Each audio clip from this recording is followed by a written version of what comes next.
अस्सलामुअलैकुम। आज हम डिस्कस करेंगे chapter number 1 real and complex number exercise 1.2।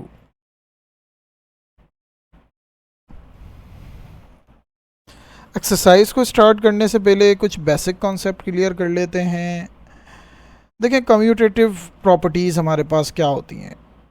याद रखें, कम्यूटेटिव लॉ ऑफ एडिशन दो चीज़ें, फॉर एग्जांपल दो वैल्यूज़ हैं जैसे कि ए और बी हमारे पास हैं, ये दोनों ऐड हो रहे हैं, ठीक है, तो इसको कहा जाएगा दो, तीन नहीं, याद रखिएगा दो।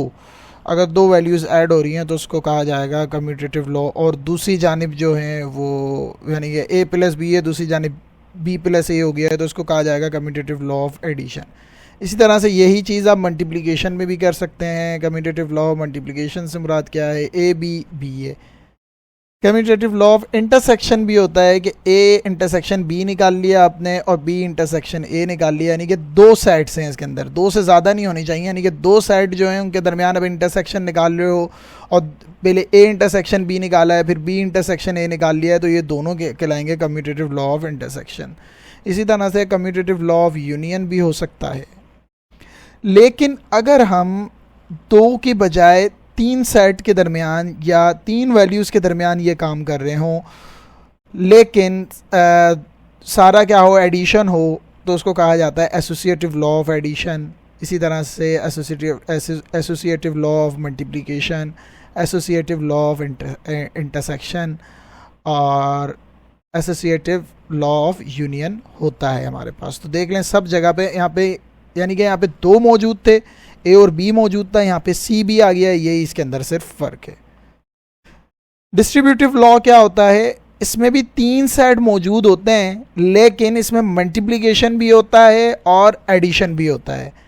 अब यहाँ पे जो है हमारे पास distributive properties of multiplication over addition, यानी कि ये मल्टीप्लिकेशन अवर एडिशन है, इसको लेफ्ट डिस्ट्रीब्यूटिव प्रॉपर्टीज़ भी कहा जा सकता है, यानी कि ए इस तरफ मौजूद है, ठीक है जी, और b प्लस सी इधर मौजूद है, तो b प्लस सी हमारे पास किस साइड पे मौजूद है, राइट साइड पे मौजूद है, और a किस साइड पे मौजूद है, हमारे लेफ्ट साइड पे मौजूद है। तो मल्टीप्लिकेशन इस तरफ होगी तो उसको लेफ्ट डिस्ट्रीब्यूटिव प्रॉपर्टीज़ कहा जाएगा, और अगर मल्टीप्लिकेशन राइट पर मौजूद होगी तो उसको राइट डिस्ट्रीब्यूटिव प्रॉपर्टीज़ कहा जाएगा। ये जहन में बिठा लीजिएगा।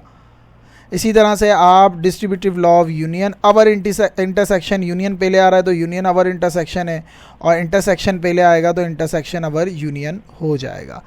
इसी तरह से हमारे पास एडिटिव इन्वर्स क्या होता है, आपको कहा जाएगा भाई 3 का एडिटिव इन्वर्स बताओ, तो सिंपल सा -3 है। इसी तरह से ए का एडिटिव इन्वर्स क्या होता है, -a होता है, और -a का एडिटिव इन्वर्स क्या होता है, a होता है। देखें, एडिटिव इन्वर्स में एक बात आप और जहन में रख सकते हैं कि कोई भी किसी भी नंबर का एडिटिव इन्वर्स वो होता है कि आप जब उन दोनों को ऐड करो तो ज़ीरो बन जाए। फॉर एग्जांपल, आपने ए का मैं पूछूं भाई एडिटिव इन्वर्स क्या है, तो -a होगा, क्योंकि दोनों को जब ऐड किया जाएगा तो क्या आंसर आ जाएगा, 0 आ जाएगा। इसी तरह से 6 का एडिटिव इन्वर्स क्या होगा, -6, और -6 का क्या होगा, +6। -3 का क्या होगा, +3, +3 का क्या होगा, -3। मल्टीप्लिकेटिव इन्वर्स क्या होता है कि कोई भी एक नंबर है, मैं बोलूँ भाई इसका मल्टीप्लिकेटिव इन्वर्स बताओ, तो सिंपल सी लॉजिक जहन में रखें, किसी ऐसे नंबर से मल्टीप्लाई करना है कि आंसर 1 आ जाए। जैसे कि 3 का क्या होगा, 1/3, दोनों को मल्टीप्लाई करेंगे आंसर क्या आ जाएगा, 1।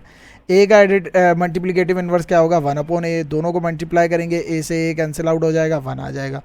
1/a का क्या होगा, a होगा, यानी कि उसका रेसिप्रोकल होता है। जैसे 5 का रेसिप्रोकल 1/5, -6 का रेसिप्रोकल 1/-6, 6 का मल्टीप्लिकेटिव इन्वर्स क्या होगा, 1/6, क्योंकि जब दोनों को मल्टीप्लाई करेंगे तो 1 आ जाता है। एक्सरसाइज की जानिब चलते हैं। यहाँ पे हमें क्या करना है,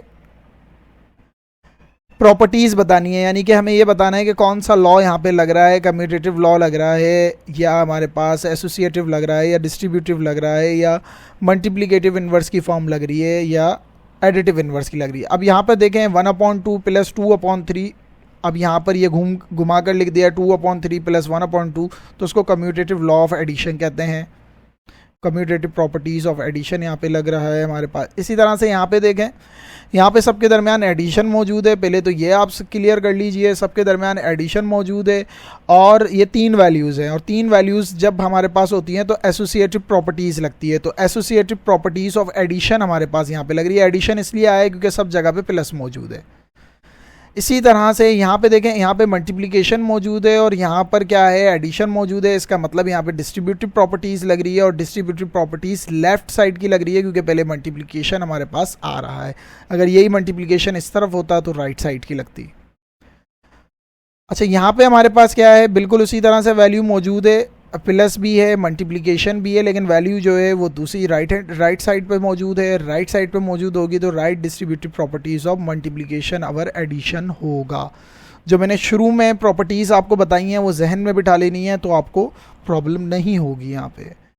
अच्छा, यहाँ पर हमारे पास क्या है, यहाँ पे देखें बिल्कुल एडिशंस के रूल्स के तहत लिखा हुआ है। जैसे अगर क्वेश्चन नंबर 4 को देखें तो सिर्फ प्लस की जगह पे माइनस है, तो जहाँ पे मल्टीप्लिकेशन और एडिशन आ रहा था तो माइनस का मतलब क्या हो जाएगा, हमारे पास सब्ट्रैक्शन आ जाएगा, यानी कि right distributive properties of multiplication और सब्ट्रैक्शन। अच्छा जी, यहाँ पर हमारे पास क्या है, ये भी हमारे पास देखें D/C मल्टीप्लाई बाई EF, इसी वैल्यू को उलट करके लिख दिया और दो वैल्यूज़ यहाँ पे मौजूद हैं हमारे पास। तो इसका मतलब क्या हो जाएगा, कम्यूटेटिव प्रॉपर्टीज़ ऑफ मल्टीप्लिकेशन होगा। यहाँ पर हमारे पास क्या है, तीन वैल्यूज़ मौजूद हैं और तीनों के दरमियान मल्टीप्लिकेशन है, तो इसका मतलब ये एसोसिएटिव हो जाएगा। देखें, याद रखें, अगर दो वैल्यूज़ हैं, फंक्शंस एक हैं तो कम्यूटेटिव, तीन वैल्यूज़ हैं, फंक्शन एक हैं तो एसोसिएटिव, तीन वैल्यूज़ हैं और प्लस भी है और माइनस भी है, प्लस भी है, मल्टीप्लिकेशन भी है, माइनस भी है और मल्टीप्लिकेशन भी है, तो वो डिस्ट्रीब्यूटिव प्रॉपर्टीज़ होती हैं। तो ये हमारे पास क्या आ जाएगा, एसोसिएटिव प्रॉपर्टीज़ ऑफ मल्टीप्लिकेशन। यहाँ पर देखें 2/11 का रेसिप्रोकल लिखा हुआ है 11/2, इसका मतलब ये कैंसिल आउट, आंसर 1 आ जाएगा। या 11/2 का क्या है, 2/11, तो इसको कहते हैं मल्टीप्लिकेटिव इनवर्स। अच्छा, 3/5 का वैल्यू लिखी हुई है माइनस फॉर्म में, इसका मतलब इन दोनों को ऐड करोगे आंसर 0 आएगा। और जैसे ये हमारे पास क्या लाएगा, एडिटिव इन्वर्स। एडिटिव इन्वर्स से मुराद क्या होता है, वो वैल्यू बिल्कुल अपोजिट होती है, यानी कि -b की एडिटिव इन्वर्स क्या होगा, +b। तो यहाँ पर आप देख सकते हैं 3/5 का एडिटिव इन्वर्स क्या होता है, -3/5, तो इन दोनों को जब ऐड करते हैं तो 0 भी आ जाता है। तो ये क्या है, एडिटिव इन्वर्स है। इसी तरह से यहाँ पर हमारे पास क्या है कि दो वैल्यूज़ मल्टीप्लाई हो रही हैं, दो वैल्यूज़ मल्टीप्लाई हो रही हैं और साथ में हमारे पास क्या है, एक दूसरे के रेसिप्रोकल हैं, तो b से b कैंसिल आउट, a से a कैंसिल आउट, तो 1 आ जाएगा। और दो वैल्यूज़ को हम मल्टीप्लाई करें और 1 हमारे पास आ रहा हो और दोनों एक दूसरे के रेसिप्रोकल हों, तो उसको हम क्या कहते हैं, मल्टीप्लिकेटिव इन्वर्स कहते हैं। तो ये हमारे पास कौन सी प्रॉपर्टीज़ है, मल्टीप्लिकेटिव इन्वर्स की प्रॉपर्टीज़ हैं। अच्छा जी, यहाँ पे हमारे पास क्या है, मल्टीप्लिकेशन और बीच में माइनस है, और मल्टीप्लिकेशन की जो वैल्यू है ये हमारे पास लेफ़्ट साइड पे मौजूद है, तो लेफ़्ट डिस्ट्रीब्यूटिव प्रॉपर्टीज़ हो जाएगी हमारे पास। अगर यहाँ पे प्लस होता तो एडिशन, माइनस है तो सब्ट्रैक्शन की। अच्छा, यहाँ पे हमारे पास क्या है, सारी वैल्यूज़ एक दूसरे के रेसिप्रोकल, √2 का रेसिप्रोकल 3/√2 है, तो यहाँ पे आप बोल सकते हैं ये मल्टीप्लिकेटिव इन्वर्स हैं एक दूसरे के।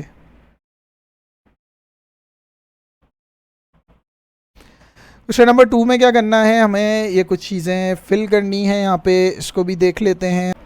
क्वेश्चन नंबर 2 में कुछ इस तरह से हमारे पास सवाल हैं, ये जगह खाली है, यहाँ पे हमें नंबर्स पुट करने हैं। देखिए, यहाँ पे हमारे पास मौजूद है √2/5 और यहाँ मौजूद है 3/√6। अब ये √2/5 यहाँ पर तो ऐसे ही मौजूद है, लेकिन √6 के ऊपर जो वैल्यू है यहाँ पर इक्वल के लेफ़्ट हैंड साइड पर, तो √6 के ऊपर क्या मौजूद है, 3, तो इधर भी क्या आ जाएगा, ऑटोमेटिकली 3 आ जाएगा। इसी तरह से यहाँ पर देखें 7 के नीचे 10 मौजूद है। अच्छा जी, 70 दूसरी जानिब मौजूद नहीं है हमारे पास, राइट हैंड साइड की जानिब। 16 के नीचे क्या मौजूद है, 33, तो इस 16 के नीचे भी क्या आ जाएगा, 33। अब बात हुई 70 के नीचे क्या आएगा। अब देखें, ये 70 को जब ये वैल्यू 7/10, इस 7 के नीचे तो ऐसी एज इट इज़ 10 आ जाएगा, तो इस 70 के नीचे क्या है, ये 10 मौजूद है और इस 10 के ऊपर क्या होगा, 70 होगा। तो 7 के नीचे 10 आ गया, ये वाली वैल्यू तो एज इट इज़ ऐसी आ गई। और इसी तरह से 70 के नीचे 10 मौजूद है, तो 10 के ऊपर क्या होगा, 70 होगा। और 16 के नीचे क्या मौजूद था, 33, तो इधर भी क्या आ जाएगा, 33 एज इट इज़ आ जाएगा। मतलब बिल्कुल वैसी ही ये वाली भी हमने वैल्यू लिख ली है, दोनों क्या है हमारे पास, सेम है। अच्छा जी, 99/59 मल्टीप्लाई बाय 59/99, तो दोनों एक दूसरे से क्या हो जाएंगे, कैंसिल आउट हो जाएंगे क्योंकि सेम है और बीच में मल्टीप्लाई का साइन है, तो आंसर क्या आ जाएगा इसका 1। इसी तरह से हमारे पास 59/95, 59 से कैंसिल आउट हो जाएगा, 95 से कैंसिल आउट हो जाएगा, इधर भी आंसर क्या आ जाएगा 1। -21 प्लस, देखें हमें -21 के अंदर ऐसा क्या ऐड करें कि 0 आंसर आ जाए। तो एडिटिव इन्वर्स मैंने आपको बताया था कि -21 का एडिटिव इन्वर्स क्या होगा, +21 होगा। जब दोनों को आप ऐड करेंगे तो 0 आ जाएगा। यहाँ पर 5/8 जब मल्टीप्लाई होगा 2/3 से, इसका मतलब 5/8 2/3 से मल्टीप्लाई होगा तो यहाँ पे 5/8 आ जाएगा। और 5/8 मल्टीप्लाई होगा 5/7 से, तो 5/8 तो लिखा हुआ है, 5/7 इधर एज इट इज़ ऐसी ही आ जाएगा। क्वेश्चन नंबर 3 की जानिब चलते हैं। यहाँ पर हमें कुछ ब्लैंक्स दे दी हैं जो खाली हैं, उनको फिल करना है। अब यहाँ पर आपको एक बात पता हो, देखें ये याद रखें इस साइन का मतलब क्या होता है। ये साइन कुछ इस तरीके से होता है, तो इसकी जो 2 साइड होती हैं, अगर दोनों साइड आप अगर समझ लेंगे तो आपका कॉन्सेप्ट क्या हो जाएगा, क्लियर हो जाएगा। जो उसकी ये साइड है ये टेल कहलाती है और ये वाली जो साइड है ये हेड कहलाता है। अगर पहले टेल आ रही है तो इसका मतलब लेस देन है, और अगर ये साइन इस तरह से आपके सामने मौजूद है तो ये हेड, और अगर पहले हेड आ रहा है तो इसका मतलब क्या है, इधर वाली जो वैल्यू होगी वो ग्रेटर देन है, तो इसको पढ़ा जाएगा ग्रेटर देन। तो इसको हम किस तरह से पढ़ेंगे, 5 is less than 8 and 8 is less than 10। जी बिल्कुल ऐसा ही है। 5 छोटा है 8 से और 8 छोटा है 10 से, बिल्कुल ऐसा ही है। तो यहाँ पर हमें 2 वैल्यूज़ पुट करनी है। जो पहली वैल्यू जो है वो छोटी होनी चाहिए किससे, दूसरी वैल्यू से। तो 5 इज़ लेस देन 10, यहाँ पर हम लिख सकते हैं कि 5 जो होगा वो ऑटोमेटिकली क्या होगा, छोटा होगा 10 से। अच्छा 10 जो है वो ग्रेटर देन है, तो यहाँ पे हेड आ गया है, तो 10 is greater than 8 and 8 is greater than 5, बिल्कुल ऐसा ही है। तो 10 इज़ ग्रेटर देन 5, इस तरह से आप इसको लिख सकते हैं। अच्छा 3 लेस देन 6 और 3 + 9, जब 3 + 9 क्या हो जाएगा हमारे पास, 14 हो जाएगा। तो 3 + 9 हमारे पास 12 आ जाएगा, और 12 जो है वो लेस देन है किसके, तो आप यहाँ पे 6 + 9 लिख सकते हैं, और 6 + 9 क्या हो जाएगा 14, और 14 क्या हो जाएगा, ग्रेटर देन हो जाएगा किससे, 12 से। तो 12 इज़ लेस देन 14। इसी तरह से हमारे पास 4 इज़ लेस देन 6 और 4 + 8 क्या होता है, 12 होता है। तो 12 इज़ लेस देन 6 + 8, तो 14 से क्या होता है, लेस देन होता है कौन, 12। इसी तरह से 8 जो है वो ग्रेटर देन है 6 से, जी ऐसा ही है। तो 6 + 8 हमारे पास किसके इक्वल आ जाएगा, ये ग्रेटर देन होगा किसके, 6 + 6 के। 6 + 6 क्या होता है, 12 होता है। इसी तरह से हमारे पास यहाँ पर भी कुछ ब्लैंक्स मौजूद हैं, इनको भी फुलफिल करना है। 5 is less than 7, 5 multiply by 12, 5 को 12 से मल्टीप्लाई कराएंगे 60 आएगा। तो यहाँ पे हम 2 वैल्यूज़ क्या लिखें, जो 60 जो हो वो लेस देन हो उस वैल्यू से। तो इसका मतलब अगर हम 7 को 12 से मल्टीप्लाई करवा देंगे तो 84 आ जाएगा। तो 60 जो है वो लेस देन है किससे, 84 से। तो 60 जो है वो लेस देन है 84 से, मैंने ऊपर भी लिख दिया है। इसी तरह से 7 को जब आप 12 से मल्टीप्लाई कराएंगे तो 84 आएगा, और 84 जो होता है वो ग्रेटर देन होता है किससे, 5 मल्टीप्लाई बाय 12 मीन्स 60 से। इसी तरह से 6 को 7 से मल्टीप्लाई कराएंगे तो माइनस का 42 आ जाएगा, और दूसरी जानिब क्या मौजूद है, 4 को 7 से मल्टीप्लाई कराएंगे 28 आ जाएगा। तो इसका मतलब, अच्छा माइनस में आपको ये बात याद रखनी है कि माइनस के अंदर जो वैल्यू बड़ी होती है, मतलब जो दिखने में आपको बड़ी लग रही होती है वो छोटी होती है, यानी कि माइनस में उलट हो रहा होता है। तो इसका मतलब 42 जो है वो छोटा है और 28 क्या है हमारे पास, बड़ा है। तो यहाँ पे हम साइन लगा देंगे 42 is less than 28, -28, -42 is less than -28।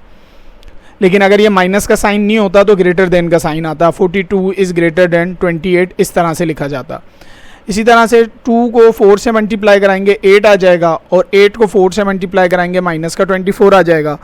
तो यहाँ पर हमारे पास जो वैल्यू है यहाँ पर आ जाएगा -8 इज़ ग्रेटर देन -24। याद रखें कि माइनस की जो वैल्यूज़ होती हैं उसमें हमेशा जो बड़ी वैल्यू होती है वो छोटी होती है और छोटी वैल्यू जो होती है वो बड़ी होती है। जैसे कि यहाँ पे -8 जो है वो ग्रेटर देन है -24 से, लेकिन अगर ये माइनस के साइन नहीं होते तो क्या होता हमारे पास 8 जो होता वो लेस देन होता है किससे, 24 से। क्वेश्चन नंबर 5 में जो है आपको एडिटिव इन्वर्स और मल्टीप्लिकेटिव इन्वर्स बताने हैं कुछ रियल्स नंबर के। ये कुछ रियल नंबर आपको दे दिए गए हैं, 3, -7, 0.3, -5/5, 9/√12 और 0। तो 3 का जो हमारे पास एडिटिव इन्वर्स होता है वो -3 होता है। एडिटिव इन्वर्स की मैं पहले भी आपको डेफिनेशन बता चुका हूँ कि एडिटिव इन्वर्स वो किसी भी नंबर का वो एडिटिव इन्वर्स होता है कि आप उसके अंदर कोई नंबर ऐड करो और आंसर 0 आ जाए। तो देखें 3 के अंदर जब आप -3 ऐड करेंगे तो आंसर क्या आ जाएगा, 0 आ जाएगा। इसी तरह से -7 के अंदर +7 ऐड करेंगे तो 0 आ जाएगा। तो हमेशा उसके साइन के अपोजिट उसका क्या होता है, एडिटिव इन्वर्स होता है। a का पूछा जाए तो -a, -b का पूछा जाए तो +b, ये क्या होता है, एडिटिव इन्वर्स होता है। 0 का एडिटिव इन्वर्स 0 ही होगा। 9/√12 का एडिटिव इन्वर्स -9/√12 होगा। मल्टीप्लिकेटिव इन्वर्स में क्या होता है, रेसिप्रोकल को लिख देते हैं, उसी वैल्यू को रेसिप्रोकल करके लिख देते हैं। यानी कि 3 का मल्टीप्लिकेटिव इन्वर्स क्या होगा, 1/3। -7 का मल्टीप्लिकेटिव इन्वर्स क्या होगा, 1/-7। ये सब रियल नंबर के हमारे पास मल्टीप्लिकेटिव इन्वर्स मौजूद हैं। जिस तरह से 0.3 का मल्टीप्लिकेटिव इन्वर्स क्या होगा, 1/0.3। इसी तरह से -√5/5 का मल्टीप्लिकेटिव इन्वर्स क्या होगा, -5/√5। देखिए कोई भी नंबर अगर वो आपको पेपर में दे दे, फॉर एग्जांपल वो पूछे भाई a का एडिटिव इन्वर्स क्या है, तो याद रखें a का एडिटिव इन्वर्स होगा -a, ठीक है। और a का मल्टीप्लिकेटिव इन्वर्स क्या है, तो याद रखें a का मल्टीप्लिकेटिव इन्वर्स होगा 1/a, यानी कि रेसिप्रोकल करके लिख देते हैं। अब कोई बोल दे भाई 1/3 का मल्टीप्लिकेटिव इन्वर्स बताओ, तो 3 होगा। और इसी तरह से -5 का कोई आपसे पूछ ले कि एडिटिव इन्वर्स बताओ, तो +5 होगा। तो ये बात आपको याद रखनी है। लेक्चर को ख़त्म करते हैं यहाँ पर। क्वेश्चन नंबर 5 हमारा लास्ट क्वेश्चन था। अगर कोई बात नहीं समझ में आई हो तो आप कमेंट सेक्शन में मुझसे पूछ सकते हैं। अल्लाह हाफिज़।